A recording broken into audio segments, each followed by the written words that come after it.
ஒப்புவித்தேன் இயேசுநாதா உம் சித்தம் செய்திடவே. ஒப்புவித்தேன் இயேசுநாதா உம் சித்தம் செய்திடவே. என்னை அனுப்பும் நாதா உம் சேவை செய்திடவே. என்னை அனுப்பும் நாதா உம் சேவை செய்திடவே. பணித்தேன் என்னையே நாதா உம் சித்தம் செய்திடவே. என்னையே தந்து விட்டேன் ராஜா ஏற்றுக்கொள்ளும் இயேசுவே.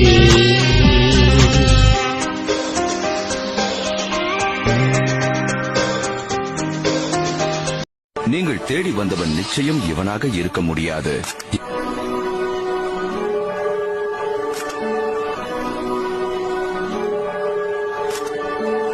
இல்லை, கர்த்தர் இவனைத்தான் தேர்ந்தெடுத்திருக்கிறார். மத்தியில் பைத்தியம் என்னையும் அழைத்தது அதிசயமே.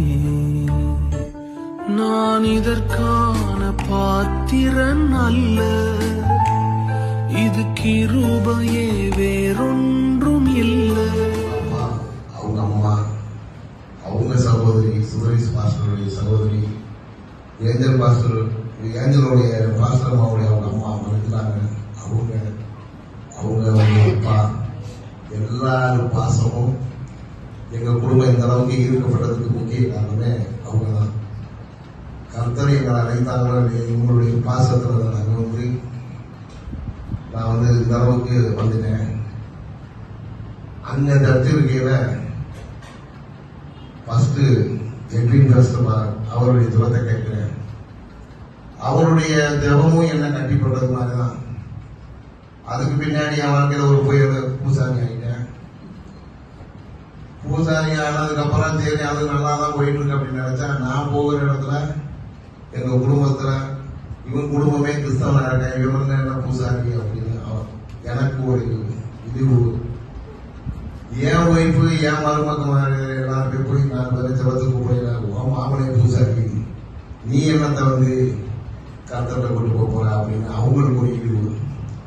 எல்லாத்தையும் கூட்டி படிச்சு மாணவ யோசனை பண்ணதால இருந்திருக்கேன். ஆனா அவங்கள்ட்ட காட்ட மாட்டேன். ஏன்னா இவங்க தொல்லை தாங்க முடியல. மாமியார் மருமகள் தொல்லை. சரி இருக்கட்டும், அவங்களாம் சந்தோஷமா இருக்கட்டும் அப்படின்னு நான் நினைச்சேன். ஏன் ஒத்த வழி குடும்பம் இல்லாத மாதிரி நான் ஏன் இருக்கணும்? எல்லாமே கருத்தர் கொடுத்துருக்காரு. நல்ல மருமகன் மகமாரி 2 பேரு பேரன் பேத்தி, இந்த சந்தோஷத்தை ஏன் அழிக்கணும் அப்படின்னு நானும் போன நாள யோசிச்சு முடிவு பண்ணிக்கல. இந்த சிறுவிழத்திற்கு வாங்க அப்படின்னு சரி அது ஒரு வாய்ப்பா எனக்கு கிடைச்சிச்சு. சரி நம்ம போவோம். சுரேஷ் பாஸ்டர் கூப்பிடாரு, அம்மா கூப்பிடாரு. அவர் எவ்வளவோ பணங்களை எனக்கு அதுல அழைத்து போனாரு.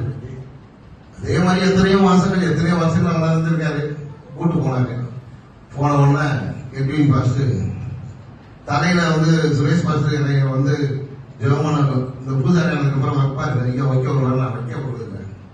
அங்க காலவாசல கூட நான் அவர் பண்ணிட்டு இருக்கேன். நான் கீழே இறங்கி ஓடிடுவேன். மறுபடியும் வருங்க சிக்கலையும் பாரு சிக்குவாங்க அப்படின்ட்டு ஓடிடுவேன்.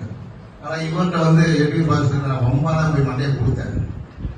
கொடுத்த உடனே இன்னொருதான் ஒரு முக்கியமான காரியம். காரியாபட்டிட்ட ஒரு காணி இருக்கு. அந்த பைபாஸ்லயே நான் பஸ்ல போகும் பொழுது என்ன ஏரியாம கொட்டாவி ஒரு 10-15 கொட்டாவி வரும். அப்படின்னு பார்த்த உடனே திரும்பி வரும் பொழுது அந்த கொட்டாவி எனக்கு வரும். இந்த சிறுவனத்துக்கு போயிட்டு வந்ததுக்கு அப்புறம் என் ஒய்ஃபிட்ட கூட சொன்னேன், ஒரு கொட்டாவி கூட வரல. நான் யதார்த்தமா அப்படியே பார்த்துட்டு அப்படியே போனேன். திரும்பி வரும்பொழுது அதை மறைச்சு பார்த்தேன், வரவே இல்லை. அப்பதான் நினைச்சேன், சரி நம்மளை விட்டு அது சாத்தானோ ஏதோ சக்தியோ நம்மளை விட்டு போயிருக்கிறாங்க. குடும்பத்துக்காக கருத்திற்காக தன்னையே கொடுத்துவோம். அது ஒரு லேசாகிருச்சு.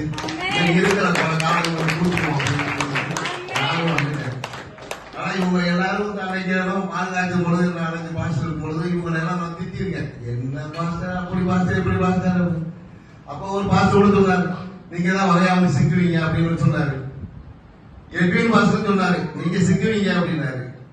அது அன்பாலதான் இழுத்திருக்கீங்க, தவிர அதிகாரம் பண்ணி யாரும் இழுக்கல. உங்களுடைய அன்பு எங்க மேல உள்ள பிரயாசம்.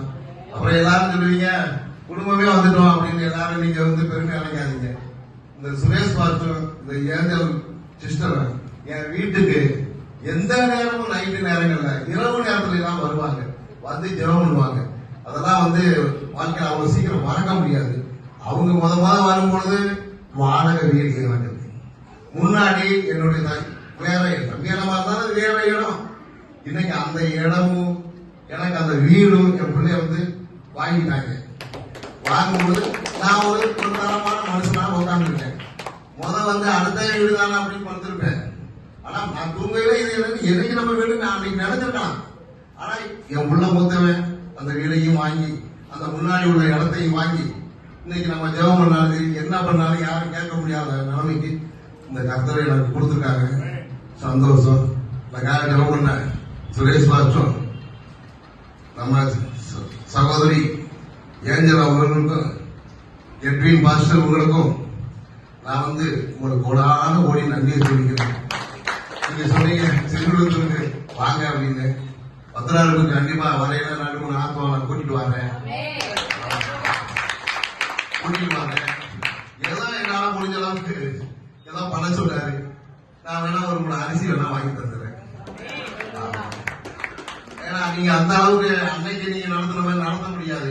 அன்னைக்கு நல்லா சிக்கன், சோறு, நல்ல ரசம் எல்லாத்துக்கும். நான் கூட தக்காளி சோறு துவைன்னு நினைச்சேன். காரில் வரையிறது எனக்கு வேதனையா இருந்துச்சு. 60,000 செலவழிச்சிருக்கீங்க. உங்களுடைய ஜீவனுக்கு அவ்வளவு தூரத்தி இழுத்து கொண்டு வர்றீங்க. அந்த கர்த்தரை உங்களுக்கு மேலும் மேல பல மனிதர்களை காட்டி அவங்களுக்குள்ள பிரச்சனைகளை தீர்த்து நீங்கள் அந்த சபையை மாசம் நடத்துறதுக்கு தலையில்லாம நடத்தணும் நானும் மனதார வேண்டிக்கிறேன். இதுல என்ன ஒரு அற்புதமான காரியம்னா, இன்னைக்கு அவர் ஞானஸ்நானம் கொடுக்குறாரு. சொல்றேன் இங்கே கூப்பிட்டேன். நான் அவருக்கு ஏன்னா அவர்தான் அடிக்கடி சொல்லி அவர்தான் மூத்த விசுவாசி. சபைக்கு முதல் விசுவாசி அவர் தான். அதனால காலத்தை இந்த பிலிப்பு ரதத்துக்கு முன்னாடி ஓடினானா, ஓடி அந்த அமைச்சர் உட்கார்ந்து கேட்டுட்டு எல்லா வசனங்களும் கேட்டுட்டு நான் ஞானஸ்தானம் தடை இருக்கா அப்படின்னு கேட்டாங்க. எதுவுமே இல்லை. உடனே கஷ்டம். அந்த மாதிரி கத்தர் நீங்க தான் அழைக்கிறாரு. ஜெயதுரை சபையில நடந்ததே இல்லை. நான் முதல்ல போறேன். எங்கடா கொடுத்து யோசிச்சோம். போற ஒரு போவாரு. அந்த இடத்துல நீங்க இறங்கி நீங்க போகும்போது ஞானஸ்தானம் கொடுத்து இது பெரிய காரியம் இல்ல. நான் உபவாசத்துக்கு பெரிய மகிமையா அளவில்லாத ஒரு மகிமை எனக்கு. ஏன்னா இந்த ஒரு ஆத்மா ரட்சிக்கப்பட்டா பெரிய சிறப்பை கட்டப்படுவோம். அதனால ஒரு காலத்தோட என்ன பண்ணுங்க, இன்னைக்கு கர்த்தர் ஒரு பெரிய காரியத்தை செய்யும். மனம் திருவள்ள ஒரு பாதை இருந்தா பரலோக ராஜ்யம் சபையினால சந்தோஷப்படுது. காரணம் உங்க இஷ்டமும் கர்த்தர் ஊழியக்காரரை இங்க பயன்படுத்தின காரியம். தொடர்ந்து என்ன பண்ணணும் சொல்லி வேற ஏதாவது இன்னைக்கு எஸ்பெஷலி இன்னைக்கு உங்க வாழ்க்கையில இந்த காரியம் நடந்துச்சு, இந்த பலவீனம் மாறிச்சு, இந்த மாதிரி காரியங்கள கர்த்தர் எனக்கு இப்படிப்பட்ட காரியங்கள் செஞ்சாங்க ஏதாவது தான் டாக்டர் சாட்சி சொல்லுவோம்.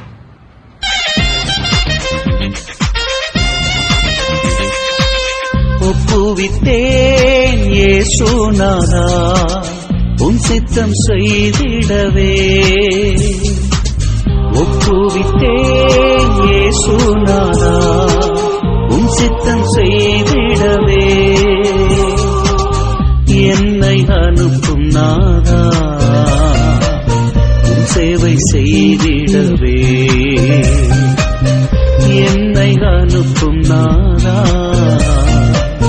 உம் சேவை செய்திடவே.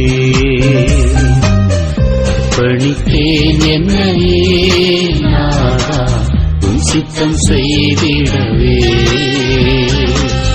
என்னையே தந்து விட்டேன் என்றாதா ஏற்றுக்கொள்ளும் இயேசுவே.